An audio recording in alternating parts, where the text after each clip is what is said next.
Hi mga kamiks! Gawa tayo ng masarap na stir-fry beef broccoli requested by Miss Maika.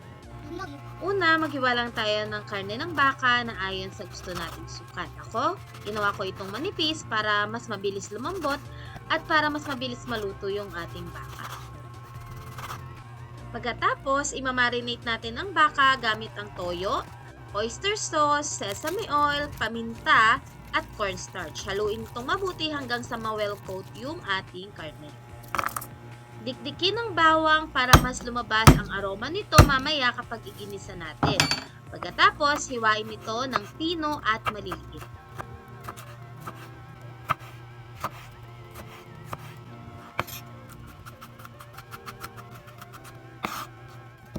Gagamit din tayo dito ng isang sibuyas at katulad ng bawang, hiwain ito ng pino at maliliit.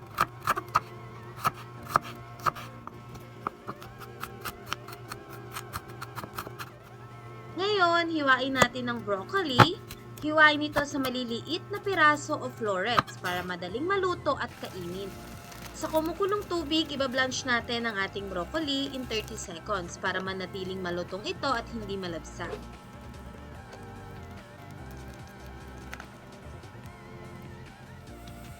Sa mainit na kawali, maglagay ng mantika at ilagay ang marinated na baka. Igisa lamang ito hanggang sa mapansin natin na magbago ang kulay nito or mag-color brown.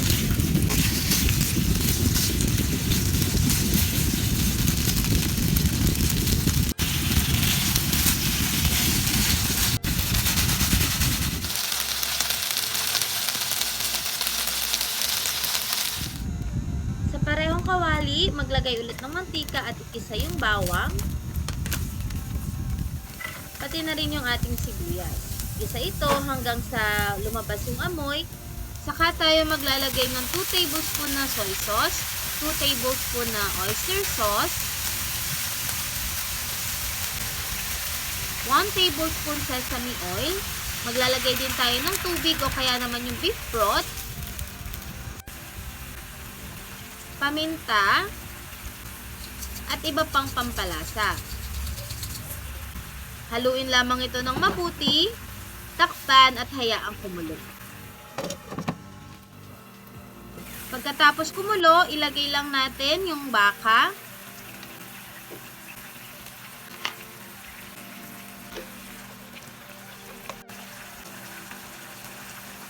Maglalagay din tayo ng asukal para mabalanse yung alat.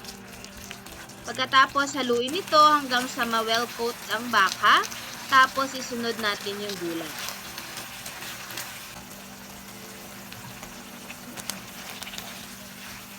Haluin lamang natin ito hanggang sa makita na natin na na-absorb na ng baka at ng gulay yung ating sauce. Siyempre, kailangan natin itong tikman para may adjust natin yung ating mga pampalasa kung may kulang pa. At ayan na, luto na ang ating stir-fry beef and broccoli by Miss Maika. Pwede nyo ring i-comment sa baba kung ano yung mga request nyong ulam. Para sa next video natin, yun ang ating lulutuin.